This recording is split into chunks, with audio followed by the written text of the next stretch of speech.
Greetings, dear ones. I'm Kryon of Magnetic Service. We've spoken of this before. You notice that my partner is ready to go. He doesn't take cleansing breaths. He doesn't prepare himself corporally to have this, which is an unusual altered state for a human being. To step aside and allow a purity to come through the pineal, the portal to the other side, and not prepare for it? And there would be some who would look at it and say, it's proof he's not channeling. And they don't understand. And we've spoken of it so many times, and those who have listened, they already know what I'm going to say. That the human being has the right within their magnificence to meld with spirit to such a degree that you don't turn it on and off anymore. You don't meditate and you turn it on and you turn it off. You're meditating when you're doing the laundry, and you're meditating while you're driving your car. Because it's intrinsically part of you. It's instinctual that the peace of God in you would be alive and well 24/7. And that's the invitation. It always has been. And we invited my partner to meld with us some years ago, and he did. And we pop in and out of his channeling, and some of you know it. His lecturing is my channeling. Sometime. The energy shifts. And so that explains why when he sits in the chair, there's no reason to adjust. He's already there. And so what I want to present today is different than yesterday. And so I want you to relax, my partner, for there are no lists, and there's no minutia, and there's no new academic information that sometimes is difficult to translate. It's going to be a summary of sorts, and yet not a summary of sorts. I want you to hear something from us. And what is us? What are you hearing right now? It is a consciousness that is supposed to be that from the other side of the veil, and yet we have told you that God does not have a mind. Humanity tends to take that which is God and humanize it. Humanity thinks about what would the mind of God say or do and be, as though God thinks like humanity. I can't tell you how God thinks because there is no synapse, dear ones. I want to give you information about you and about us. It's hard to even title this channel. And so I'll wait. There is no mind of God. There is only love. God is love. If you could imagine not an emotion, but a thickness of being, of reality that was multidimensional,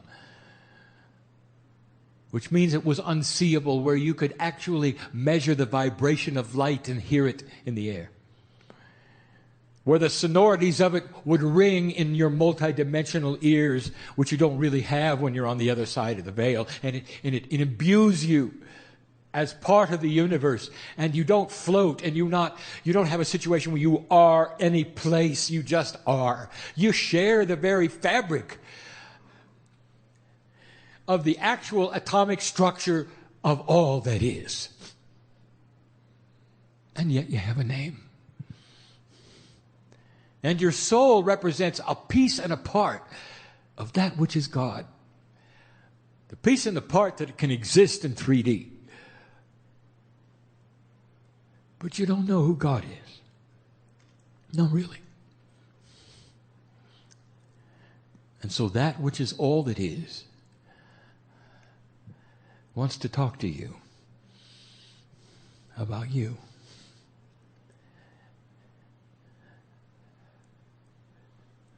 How do we feel about you?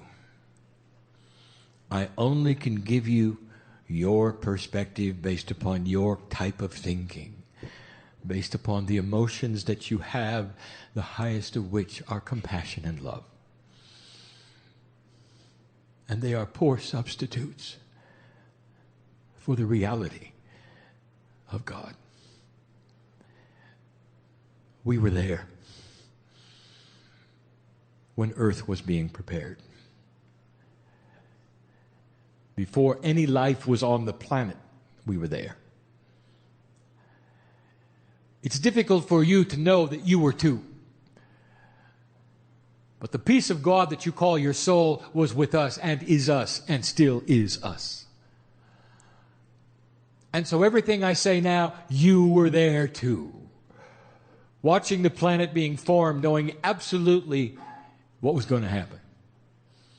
That the potentials would create life over a long period of time through several starts, ending in photosynthesis that would give you that which was the beginning of the evolution of life. And we were there. And we watched humanity develop, not as souls and pieces of God, but simply life. Until it was ready to be seeded. And this is where I want you to depart from what you've been told or perhaps the traditions. You're a very new life form, dear human being. A very new life form. The galaxy is old.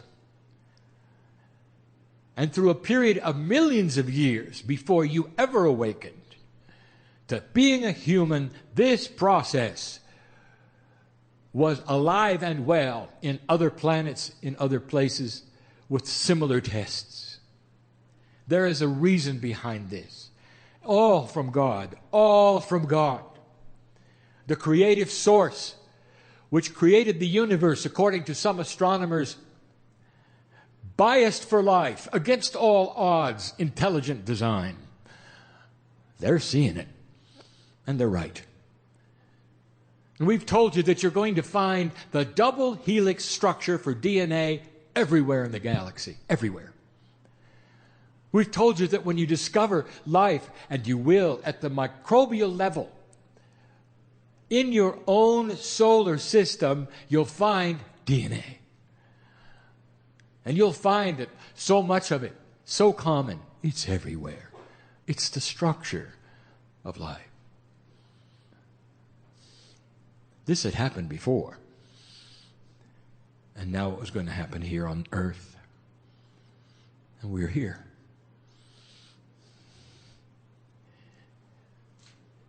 When the creative story occurred, and it's important for you to understand, the creative story is that when the earth was treated with a beautiful scenario of spiritual choice and duality was given to humanity.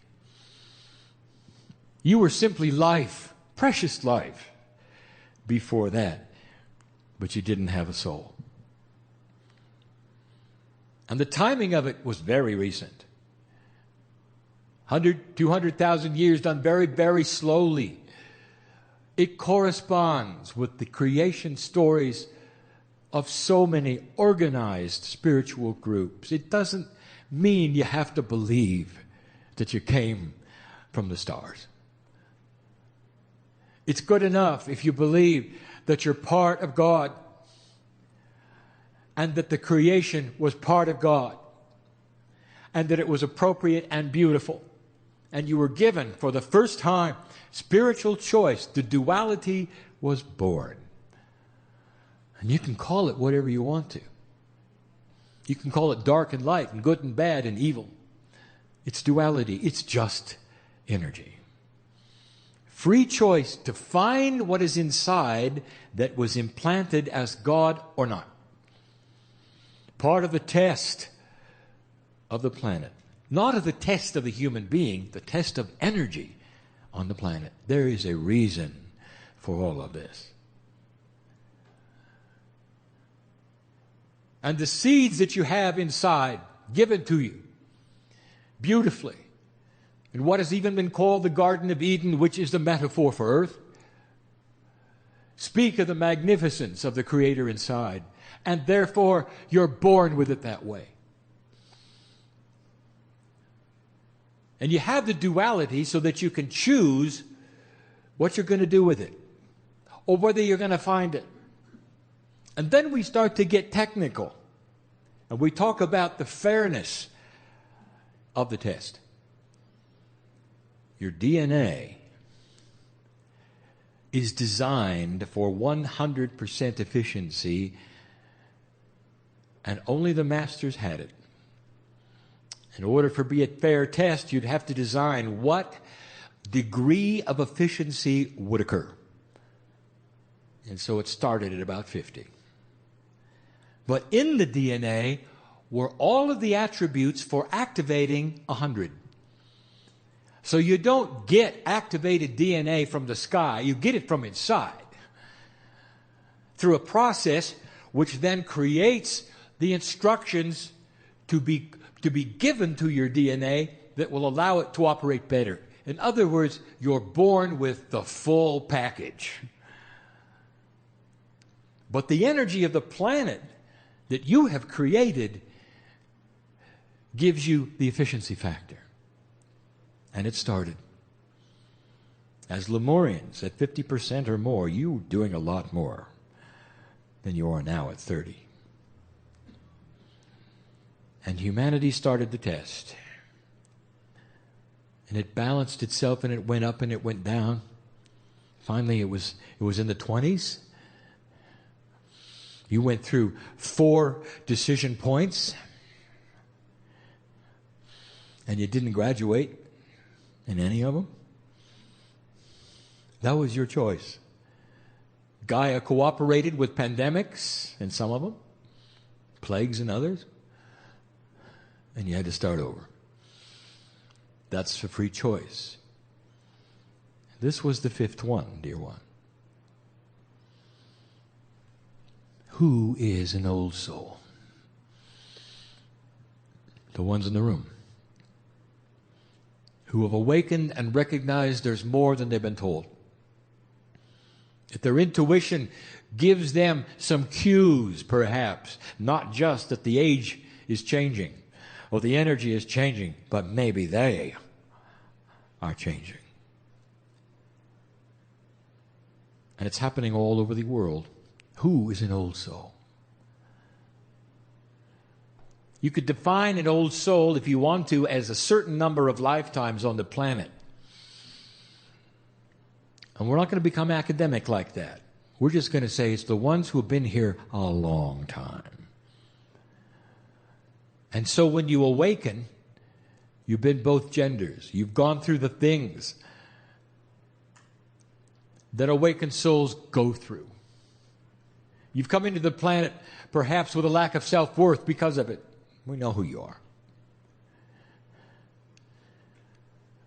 And I want to tell you something about coming and going. I want to tell you that through all of this process and all of these years, and what you did with duality, all of it, we were there. And there's never been a time where God the Creator has turned its back on any human. Do you hear me?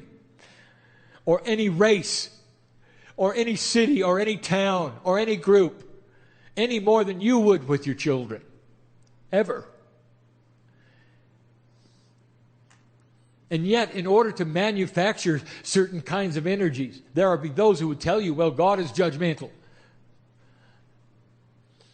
God has the mind of a human. God gets disappointed and angry. And that's not love. That's not unconditional love. We're with you as the creative source of the universe, not as a tiny deity that gets angry or judgmental or would put you into a place where you'd suffer. Do you hear that? We're with you. We're with you. And for all of those lifetimes, no matter what you did with your DNA, no matter what efficiency you decided to have it, we're with you. As I said this morning, it's almost like we were hoping that there'd come a time when you discover that spiritual point, and old souls did. You couldn't help it. After hundreds of lifetimes, you would awaken and you'd know there was more than what you'd experienced. And you started to push the envelope of consciousness. And some of you were then the gurus and the shamans, the healers of the day, the ones that were branded unusual or even witch-like. You awakened. Oh, we were there. Now let me give you an insight of what you would call the mind of God, dear ones. Because there's a whole lot of coming and going for the old soul. And what you would call death would occur, which is simply a transition of energy. And through a process, you would end up again as part of that beautiful collective which is the universe, where I can't explain who you are, because there is no place, there really is no who. We are one, and yet you're individual. What a beautiful system this is. And we've told you there's a party for you, and there is. It's a God party. We can't tell you about it. And you start to hear the music again. And it fills every part of the multidimensional love that you are. And it sings to you all the time. It is the song of God. It is done in light, and you resound with it, and you carry it with you. It's difficult to explain. But in the process of your coming and going, there is dialogue. We talk about synchronicity. We talk about life lessons. Some of you call them contracts, and they're not. The contract would indicate that you sign up, never changes. You got to go through something, no matter how hard it is. It doesn't give any credibility for anything moving or changing. How human. You never realize that everything is changeable. Everything. And that's the beauty of your power. You come in with one contract, something happens, you graduate to another. You come in to write one book, you write 18. You come in to write 20, you write 2. Because things happen along the way. You meet people. And they react with you in ways you cannot predict. And it changes them and changes you. And we're there. How many of you feel us? I want to just watch him. We're part of you. We're there all the time. And you're so compartmentalized that humans did something very interesting with the energy of duality. They gave it names. They gave it energies. They assigned entities to it. They created evil. They created sin and judgment. They created a human thinking God that would then process it all the way a human would. They even have jails that God puts you in between heaven and hell. Does that sound like the love of God? Does that sound like the creative energy of the universe? Does it sound like it? Do you feel that? It's the human brain working the best they can to figure it out. And we're there. You come and you go. Now, in your logic, you might say, well, if we have all of this difficulty as an old soul, and we go through all of these machinations of energy and misunderstanding and burning at the stake and being the one at the edge of the village nobody ever talks to because the medicine man is great for healing, but don't get next to him because they're weird. It's not a good life. And crying, you're saying we go through that over and over and over, and every time we come, we want to come back? That just doesn't make sense. So let me tell you yet again about our relationship with you. You have our God DNA. the piece of you that is us, you can say it's God DNA. You can't measure it. You can't see it. You're part of the whole. And when you come home and you realize you're part of the universe and this galaxy to a place where you watch the earth form, it changes your perspective. That a lifetime is a blink of an eye. And the puzzle, if you see it being solved, you can hardly wait to go back. And you start to recognize that as an old soul, you are building a lineage, a storehouse of experience that literally stays on the planet through the crystalline grid. And when you come back, it picks up where you left off and you keep going.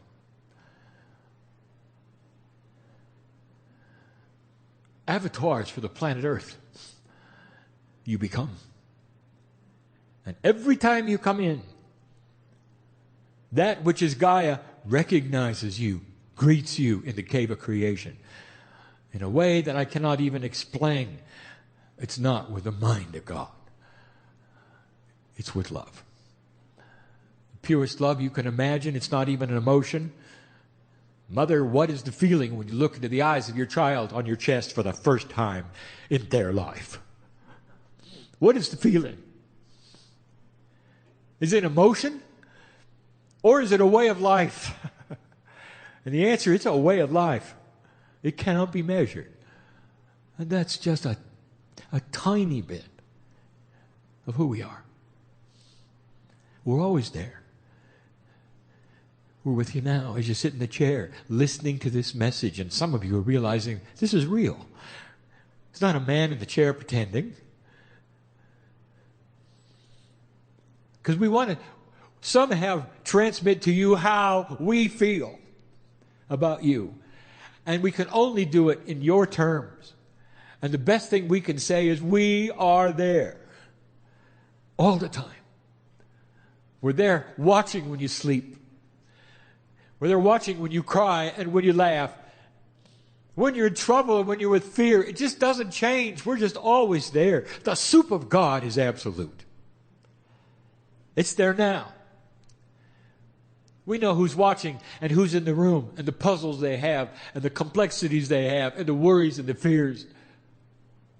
How long will they last? What's going on? Why are they uncomfortable? And we're here. It's so interesting for us to watch you turn around and come back into the planet.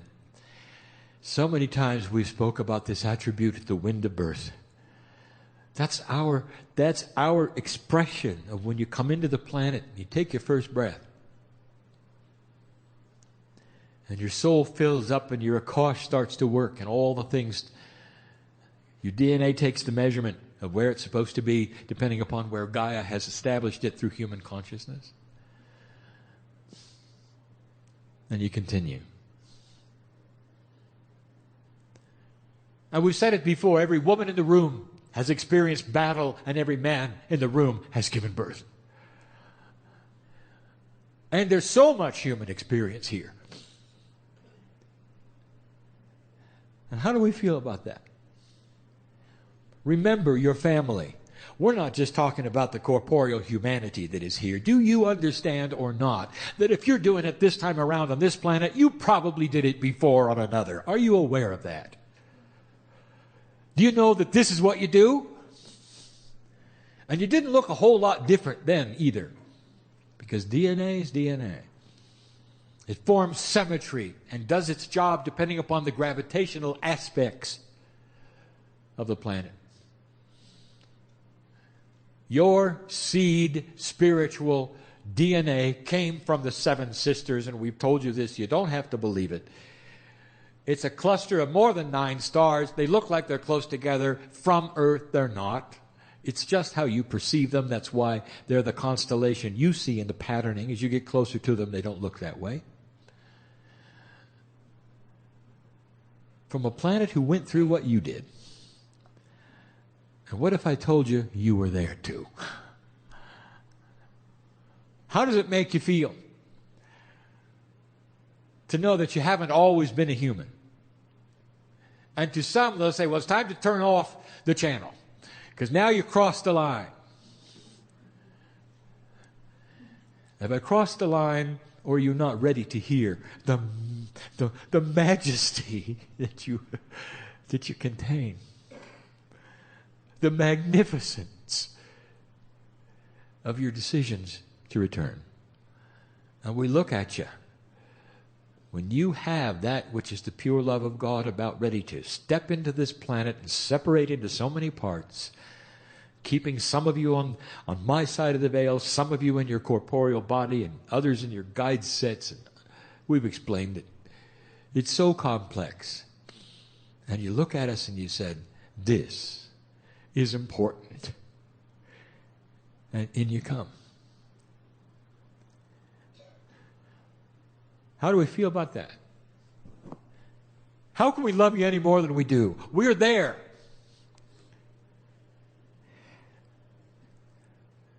Some of you willingly, for the lesson that you need to teach others to kick them into a place where they will examine themselves, will come in and die as children. How about that? And I stand and look at you the wind of the birth and I say, you know, you're going to last for 3 years and it's not going to be pretty. Because you're going to catch a disease and you're going to die in their arms. And you look and you say, and that is magnificent. Because what they will get out of it is that God will be seen in their hearts. And that although it's a tragedy for humanity, for the first time they will awaken. And from then on, they will have that spiritual attribute. And it's worth it. And how do we feel about that? Because we're there. We're not just watching. We're there. We're part of you. How can I go further? I want to tell you, humanity, and anyone who's listening, we are so close to you. All the masters who ever walked the planet have told you the same thing. You don't have to die to meet us. We're there. We've always been there. And as you now move into a new energy where you're increasing the DNA efficiency and things will begin to occur and old souls will begin to awaken even more, living longer, the glass starts to clear. And how do we feel about that?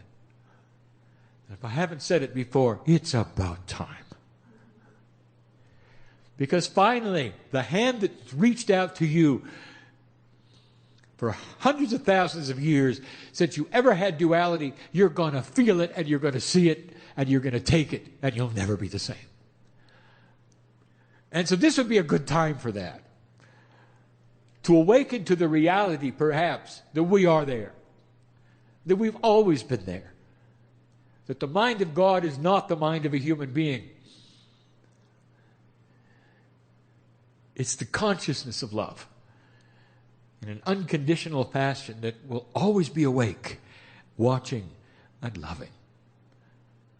Because we're always there. That's the message of the day. It's not filled with a lot of new attributes or lists or things to remember. I just want you to leave with just one attribute.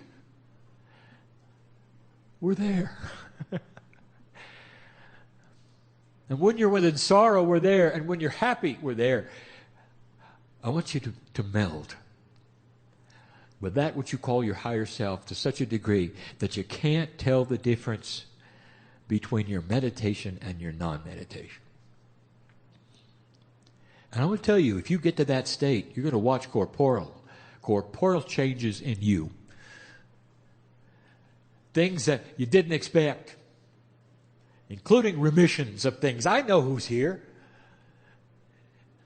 I know what some of you are facing. Family, because we're with you. We're here.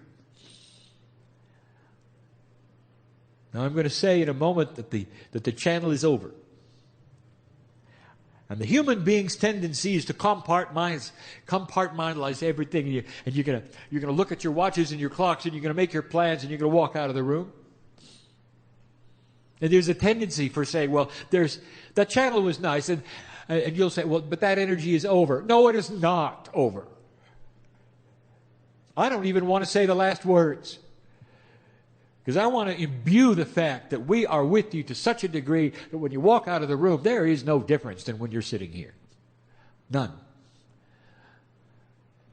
That's what we want. Because we're with you. And we want you to feel it and recognize us so we can walk hand in hand and cure this planet of a low vibration. To bring it to a place where it is ready to say, there will never be war again. That a high consciousness would never kill another human being for any reason like that. The whole purpose of humanity would be to live together, to find ways of creating cities without wasting resource. A brand new kind of thinking that will be intuitive eventually to your children. That is what we have seen before. That is what some of you have done before. You have a memory, an imprint that is beyond your akash, where you did this other places. And now you're doing it again. And so some of you ought to be celebrating. This is happening yet again. And we're there. This is the message of the day. It's the message of the year. It's the message for the rest of your life. And the one after that. And the one after that. And so it is.